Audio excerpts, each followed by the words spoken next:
Hi, neighbor. I'm Isabella Riley. And I'm Taylor Holt. It's our Season 9 finale on Hi, Neighbor. To celebrate this occasion, we're taking a look at our favorite packages from this season. Plus, we say goodbye to Taylor as she is going set to graduate in December. For the last time this season, join us as we say, Hi, neighbor.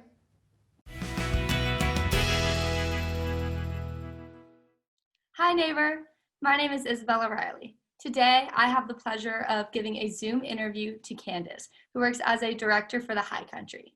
She's going to take us along outdoor activities and indoor activities that you can do in the High Country during COVID-19. Hi, Candace. How are you? Good. How are you? I'm doing great. So can you tell our audience a little bit about yourself?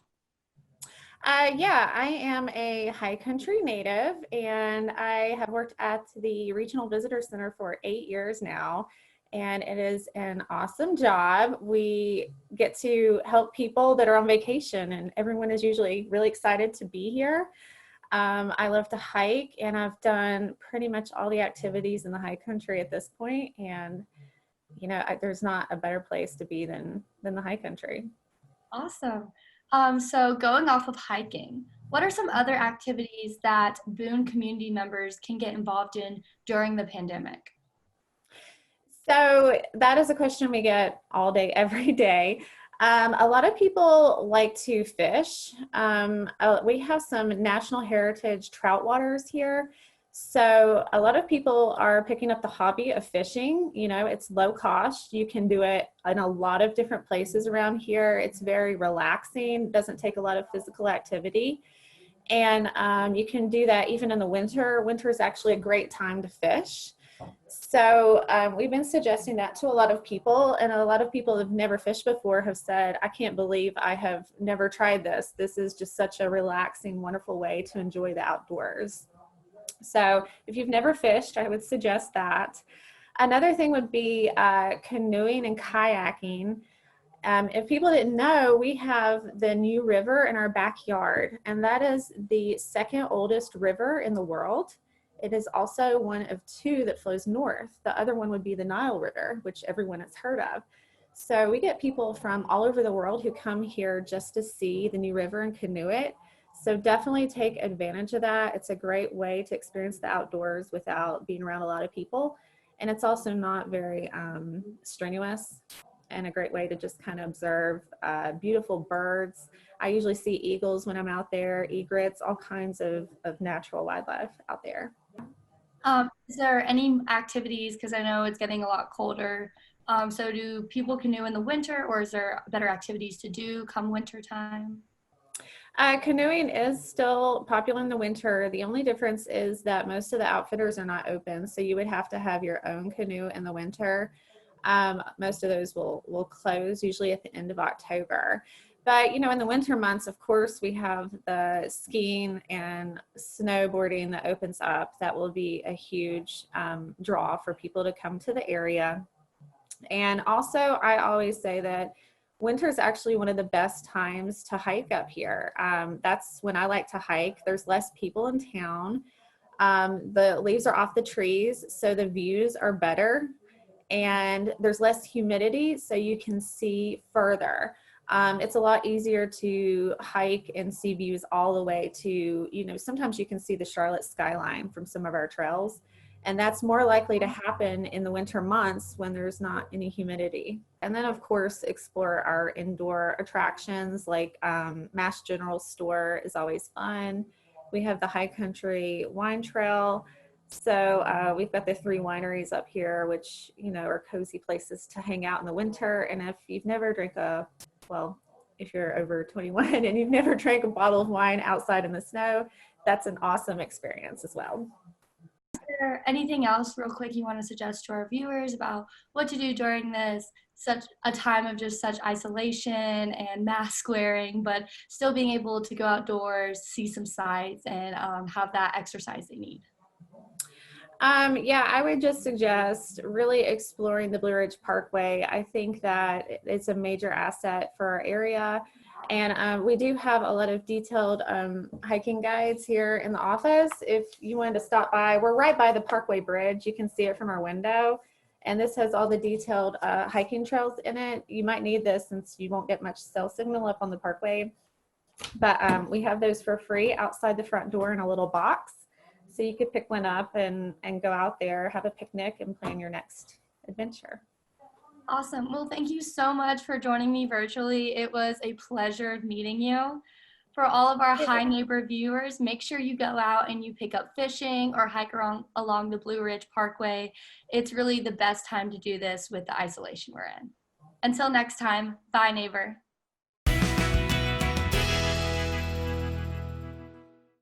Hi neighbor, I'm Taylor Holt. This week, I'm speaking to a few members from different D9 organizations on campus. I'm here with Walter Lowe. Walter, thank you for giving me some of your time today. So first off, what organization are you from and what's your role in that organization? Cool. So I am a member of Kappa Alpha Psi Fraternity Incorporated, and I serve as a president here at Appalachian State University. How long has your organization been on campus? So we have been here since November 18th, 1983. What kind of events does your organization hold on campus or in the community? So we participate in a lot of philanthropy events, such as Shimmy Like a Noop, which all of the proceeds go to St. Jude's Research Hospital, for all initiatives that help bridge the gap between education with young men, specifically black men, in the world. What separates your council from other Greek councils on campus? I'd say it's just the history. We've been here at Appalachian for so long. We've been able to transform the culture here in Boone. And it's just amazing to see what we have done and what we will continue to do. And the future looks bright. Okay. Well, thank you for your time.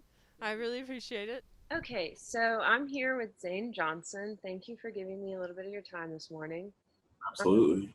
What organization are you from? I'm from Alpha Phi Alpha Fraternity Incorporated, specifically the Pioneer chapter here at Appalachian State. I'm chapter president, and I've been chapter president since I was a new member in April of 2019. So, what do you think separates your council from other Greek councils on campus? I think that every council has the intentionality, but I think what separates us is that our history is a lot different. We weren't allowed, Black people weren't allowed to join PHC, IFC, or the regular fraternities and sororities. So we had to start our own. And I think that on a national level, we do make an impact, and our numbers are a lot different as well. Have relatives, my parents still pay their dues for their organizations, and they might not belong to a specific chapter, but they are still brothers and sisters of their respective organizations. So I think that separates us from IFC and PHC a little bit. Okay. What has your organization done on campus or in the community? Yeah. So we try to do like the basic like street cleanups every year. We try to execute our national programs every year. Specifically what Pine New does to App State, we're known for Ice and Alpha. We're known as the Icy Brothers. So we always like to do Ice Alpha for like a fundraiser. We also like to participate in March of Dimes as well, in collaborations with the Zetas as well, because that is another philanthropy of theirs too. Well, thank you for that insight. Yeah. I guess that's it. Thank you for your time today. Cool. Yeah, absolutely. Thanks, y'all. I'm here with Ayah Hatcher. Ayah, thank you so much for giving me some of your time today. Absolutely. Thank you for having me. So first I'd like to ask you, what organization are you from and what's your role in that organization? So I currently serve as the president of the Omicron Kappa chapter of Alpha Kappa Alpha Sorority Incorporated. How long has the organization been on campus? So the Omicron Kappa chapter was chartered here on Appalachian State's campus on December 11th, 1987. So what has your organization done on campus or around the community? So what's really unique about our organization is that we have 5 main targets, which are what we center our programs around, to figure out the best areas in the community to like utilize our resources to. So we do a lot of community service. What do you think separates your council from other Greek councils on campus? Well, I just know for Alpha Kappa Alpha as a whole, we're really big about empowering Black women, especially college-educated Black women, making sure that we're utilizing our voices, making sure that we're making impacts in the communities that we serve and that we live in. So that's why it's always so important to us to give back to things like women's healthcare and wellness, because as women, we already know the challenges that we face. So it's very important that we're utilizing those voices, utilizing the resources we have to make impacts in the different areas that we occupy, within the communities that we serve and within the roles that we have, utilizing our voices in the best possible way.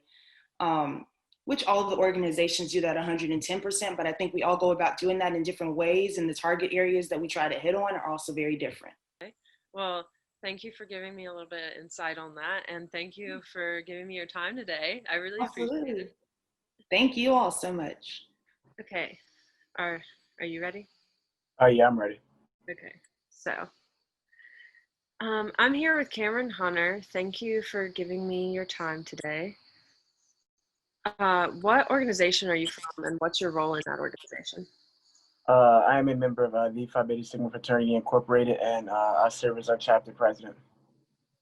How long has your organization been on App State's campus? So since 1992, if I'm correct. So basically, pretty much serving the community. I know we do Sleep Out for the Homeless, the Bleed Blue Blood Drive.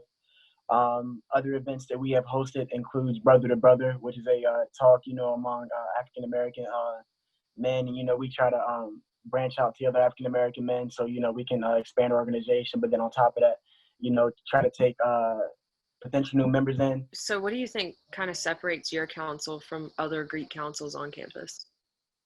So when it comes to all right, so you're saying like NPHC as a whole? Yeah. So one thing that I will say about NPHC as a whole, the first thing that I will say that I think is pretty obvious is when it comes to NPHC, those are organizations where we will have, mainly African-American members. So when it comes to NPHC as a whole, I know that we specifically focus on, service events, events for reaching out to our communities. Specifically on this predominantly white institution campus, we never really see MGC or, NPHC throwing large parties. So, I feel like we focus more specifically within our community, trying to expand our members and trying to figure out the best way that we can impact our community. Okay. Well, I think that's about it. Thank you so much for your time and for answering all of my questions. And thank you for having me. Now, if you could tell me your name, what organization you're from, and what your role in that organization is. All right, so my name is Corbin Cummings. I use she, her pronouns. I am a senior political science major with a concentration in pre-professional legal studies and a minor in economics, and I am the current president of the Rho Theta chapter of Delta Sigma Theta Sorority Incorporated.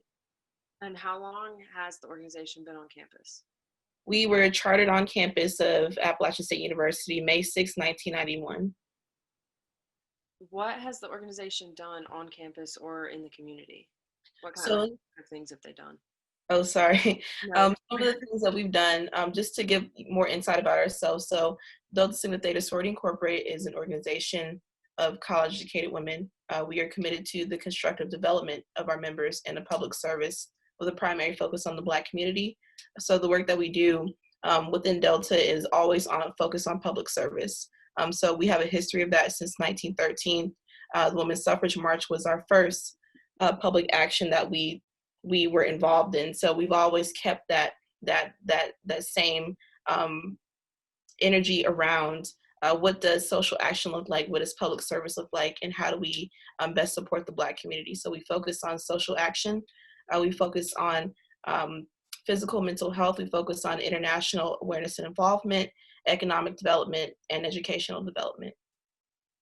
Okay. Well, kind of going off that, what do you think separates your council from other Greek councils on campus?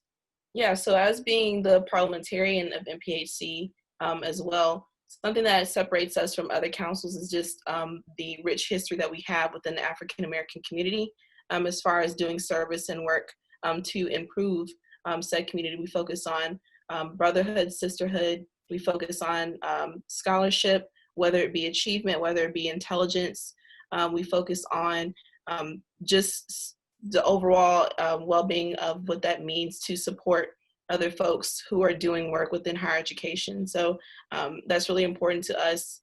That's about it. Thank you so much. I hope you learned a bit more about the NPHC on App State's campus. Until next time, bye, neighbor.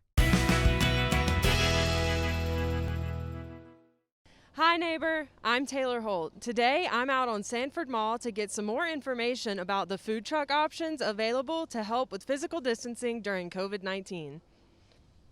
I'm here with Jeff Olive from the Cardinal Food Truck. Thank you for talking to me today. What are some time and days that the food truck's out here on Sanford? So we're here Monday through Friday. Right now, Monday, Tuesday, Thursday, Friday, we're here from 11 to 3:45. And then on Wednesday, we stay and do a dinner shift. So we're here from 11 to 6:45 on Wednesdays. We're out here from 8 in the morning till 4 in the afternoon, Monday through Friday. If a student wants to get food, what are their payment options? So everything's got to be done through the Grubhub app, but they are accepting app cards as well as debit and credit cards also. So we can't do any cash transactions right now. So everything's got to be done through Grubhub. Has there been a good turnout of students using the coffee truck? I think so. We're seeing a lot of regulars already, which is fantastic, and they seem to really be loving us, and we're loving being here. Yeah, definitely. It's been really good. We've been. It seems to be getting busier and busier as we go on. So it's going on a month now, and it's been great. So.